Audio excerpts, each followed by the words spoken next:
house I grew up in is in the city of an old battleground. The basement is where I'd see tall men just standing as if they're guards. Another time, everyone was asleep. I'm 9 at the time. Decide to make a cup of hot chocolate at 1 a.m. I turn around to walk down the hallway from my kitchen after. I got my cup ready. My room is the first door to the left. My grandmother's door is second to the left. And the linen closet is at the end of the hallway. A little girl walks out of the closet before I could leave the kitchen. She pranced out the closet down the hallway and makes a left. Turn into the living room, out through the front door. I was so shocked and in disbelief. I stood there froze after realizing what I just saw. I never told anyone because no one would believe me. Once I went off to college, my father's entire side of family drove up to help me get settled. I was telling my family I could feel energy where I was staying, and of course, they brushed it off. My godmother stepped in to say I could be right. I went on to explain what I experienced at home, and she said where we live was a battlefield, so I more than likely have experienced paranormal activity. This happened when I was about 10 years old. It had always been known that the family who lived in my childhood, home before us, had a daughter who had passed away from cancer at a very young age. She did not pass away in the house, but in a hospital. I had always gotten weird vibes in the house, but only in the basement. My basement had a little makeshift basketball court in it, and I would shoot hoops nightly down there. We had a huge black stereo that I would listen to music on while shooting hoops. For some reason, every single time that I had gotten done shooting hoops, I would absolutely storm up the stairs of the basement and refuse to look into this particular corner of it because I always had that feeling like I was being watched by something or someone, so much to the point that I had convinced myself if I were to look in that corner while walking up the stairs, I would see someone standing there. One night after shooting hoops, I went upstairs and got in bed to get ready for sleep. My dad and I laid down at the same exact time, in separate rooms though. I can't make this up. Within minutes of laying down, my dad came knocking on my door and told me that I forgot to turn the stereo off. I literally had no idea what he was talking about because I sure did. He said the stereo is absolutely blaring. He went down to the basement and the stereo was blaring in the pitch dark. This story gets even more wild. About a week later, I got done shooting hoops again and laid in bed. I kid you not. You can ask my dad. As I laid in bed, I started hearing what sounded like bouncing. I could hear the noise coming through the vent in the corner of my room. I put my ear up to the vent and all of the sudden, I understood what I was hearing and froze. My basketball was dribbling. I ran into my dad's room. He put his ear up to the vent and heard the same exact thing. He went downstairs to the basement and this time, it was still and quiet. No sound, no dribbling, just darkness. That vent in the corner of my room was directly over the corner of the basement that I'd always had super weird vibes. To this day, my dad and I will joke about it every now and then. This happened 20 years or so ago, but it's something we both will never ever forget. Happened about 6 months ago. I'll paint the scene. Walking home from a friend of mine, about 35 kilometers, who lives in the middle of a city, whereas I live in a more quiet and calm neighborhood. It's a weekend night, so there is a lot going on in the city, people drinking, cars racing, in a factory which produces some ambience noise. Note that this was a fairly windy night. I enjoy the cool breeze as I make my way home. At one point, I notice that all that background noise is now completely gone and there is no more wind. Odd. Well, I don't think too much about it and decide to light a cigarette. I am now all alone with no one in sight on an unlit road, next to a cemetery with some trees, separating me from the sea of all the candles in front of the tombs. As I was putting my lighter away and started to carry on, I heard rustle from a tree branch above me. I don't take my chances of being below it, so I moved to the other side of the road, and wouldn't you know it, a giant branch falls right where I was. I thought that was lucky and managed to walk about a few steps when I heard it. Something growling, howling, screeching and crying on top of the tree as it started to violently shake with trees alongside it.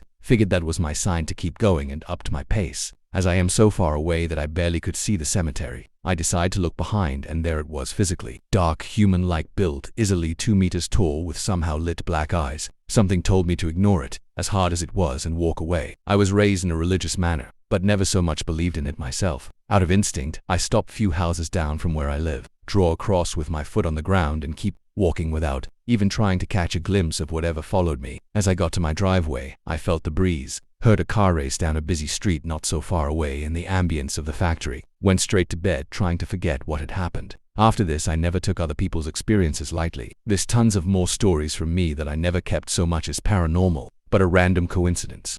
We moved to a house next to a cemetery in 1993. Our daughter was 6 weeks old. I felt a presence in the house, just a feeling of not being alone, but only in my bedroom and only when I was alone in the room.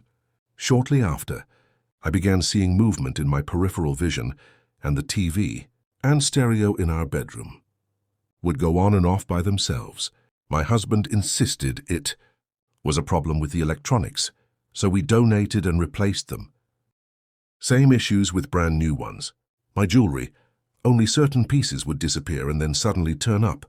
I found a necklace I hadn't worn in years, arranged in a perfect circle on a dining room chair, sitting on my bed one day, and a drop of something landed on my arm. I immediately thought it was condensation from the AC vent.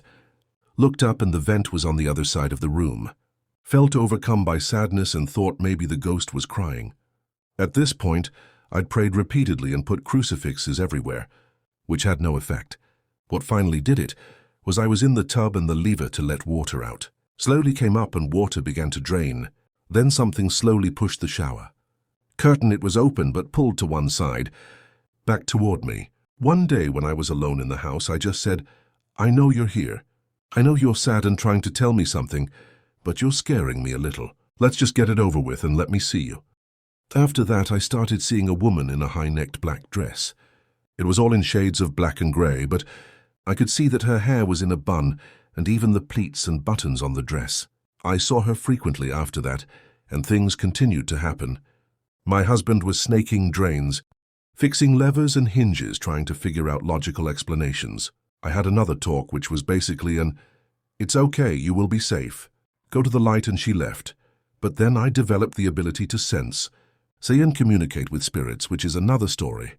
6 years later, we took our daughter to Disney. I was trying to talk her into the Haunted Mansion ride and telling her it wasn't scary. Ghosts aren't real. She said ghosts were real. I asked how she knew that, and she said, "Because I've seen one." I felt the blood leave my body. I asked her where, and she said her room, my room, and the hall. She said the ghost would come into her room and play with her hair while she was trying to fall asleep. I asked what the ghost looked like, and she said, "Tall lady in a long black dress." We still live in the house. A little bit of background. I grew up in a house that was built in the 1960s. Our family moved into the house in late 2000s. From the start, something was a little off with the house, but it was small things that could easily be explained. With time, things were getting heavier, like TVs turning on and cabinets opening on their own. Around 2017, we started seeing shadows. We would hear someone call, whisper our name. There was knocking at the doors and no one physically there. Anyway, in 2018, one night I was home alone since my family had gone on a trip and I wasn't able to go because of work. I was laying in bed and started experiencing sleep paralysis, something that had never happened to me before and was the only time it ever has so far. While this was happening, I experienced what everyone describes. A dark figure with reddish eyes climbed on top of me and started scratching at me. The weird thing about this sleep paralysis episode was that I also had an out-of-body experience. When the dark figure climbed on top of me, I was able to get it off and get out of bed. I started waking towards my door, but felt like I was attached to something, and like stretching out of it my physical body. I reached the door and grabbed the knob trying to open the door, but this back figure wouldn't let me. As I struggled, all of a sudden I snapped out of it and woke up in bed. Guys, I could still physically feel the sensation of the doorknob on my hand when I jumped up in bed. It doesn't end there though. My room was somewhat dark. Some light still came in through the window. As I sat there panicking, completely awake, this dark figure was standing at the door of my walk-in closet just looking at me. My first thought was that I was still dreaming, but as I sat there, it completely vanished. When it disappeared, I stared, hearing rattling in the kitchen and the chairs at the dining table being dragged around. It was the most bizarre thing. That experience left me spiritually weak. Like after that, any little thing scares me really bad, to the point I start having a panic attack. Thankfully, later that year we moved out of the home. Living in another home made me realize there was so much activity there that we grew up to accept as normal, but nothing like it happens in this new home. I don't even know if anyone will read this, but I thought I'd better give it a shot. Before I tell you all this, I thought it would make a bit more sense if I told everyone that I am a massive believer in paranormal, but I'm not too sure if this is a paranormal experience or what. But here we go. Just a couple days ago on Saturday, me, my partner, and 4 other friends went to an abandoned Asylum just about 40 mins from where we all live. In the area we live, not a lot of haunted places get spoken about, but we heard things about the asylum, and it wasn't good things that happened. They used to keep kids from the age of 6 till whenever they passed. The things that happened in the asylum ranged from a slap on the wrist to full-on horror.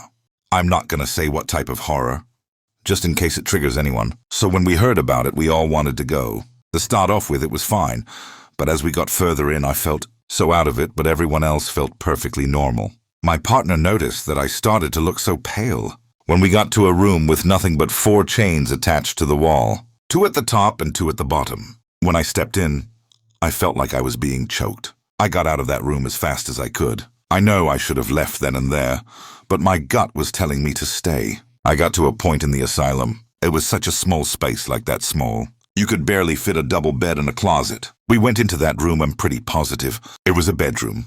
But as soon as I stepped in there, my mood instantly changed. I was so angry. I was absolutely sobbing. My partner took me away from that room, and as soon as I left that room, I felt the most horrible agony I've ever felt in my life. It honestly felt like I was getting stabbed on my side, and it felt like I was getting scratched to the bone on my back and beaten up all around. My head, it was horrible. After that, we all left. I will never ever go into an abandoned place like that ever again.